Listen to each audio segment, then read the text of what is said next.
Welcome to MoneyWiseAlpha.com, your financial freedom guide. I'm your host, Christian John Salas, the founder. So today we're going to discuss how Bitcoin prevents too much debt. Now, former US President Andrew Jackson once said, when you get into debt, you become a slave. And another former US President, John Adams, said, there are two ways to conquer and enslave a nation. One is by the sword and the other is by debt. So both these presidents describe debt as a form of slavery. Now, in a fiat currency-based monetary system, which we have today, people getting into debt is something much too common. So due to inflation, the buying power of currencies such as the US dollar and other currencies is slowly diminishing through time. So Table 1 lists countries by external debt. As you can see, the most indebted country right now is the United States, followed by the UK, France, Germany. So, unfortunately, this phenomenon of being a debt slave is much too common in many Western-based countries such as the US and the UK, which are the most extravagant countries that have the highest living standards worldwide too. And fortunately, for the last decade or so, interest rates have been near zero, so people can afford the monthly payments of principal and interest. But eventually, interest rates will have to rise again. So this can lead to another financial crisis similar to the 2008 subprime mortgage crisis, right? So in order for people to maintain their living standards in many countries, especially Western countries, they have to continuously borrow and borrow more money.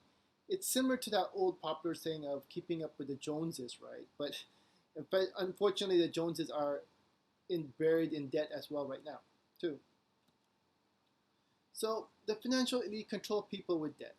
So as figure 3, this shows how the banking system transfers hard assets from the people using debt.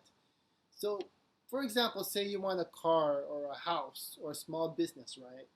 And you need money, right? So a bank will be more than happy to loan you the money on the strict condition that you could pay the principal and interest every month, And if you don't, then after a while, they'll send a collector to get your car, to get your house, to get your small business if you miss enough monthly payments.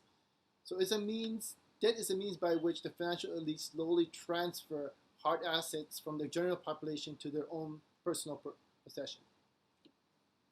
So this is one of the reasons why the gap between the rich and poor keeps expanding, especially with respect to Western countries such as the US, UK, Canada, France, etc.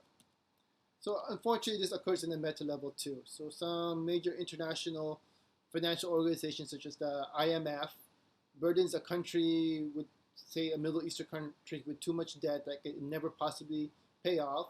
So then after a while, after it's missed enough monthly payments, it sends in the collector.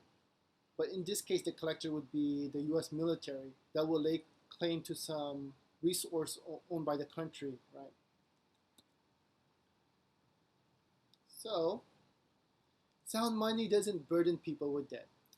As you can see, figure 4, top 4 popular cryptocurrencies, Bitcoin, Ethereum, Ripple, and Litecoin.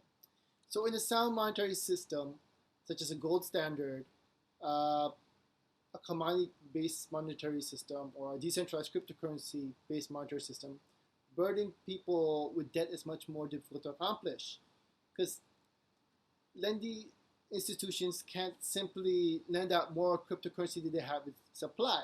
So they're limited, they're restricted on how much people could be in debt, right?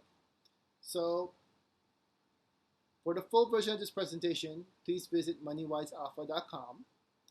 Please like and share this channel as well, and subscribe if you haven't done so already. And thanks for your time and have a wonderful day.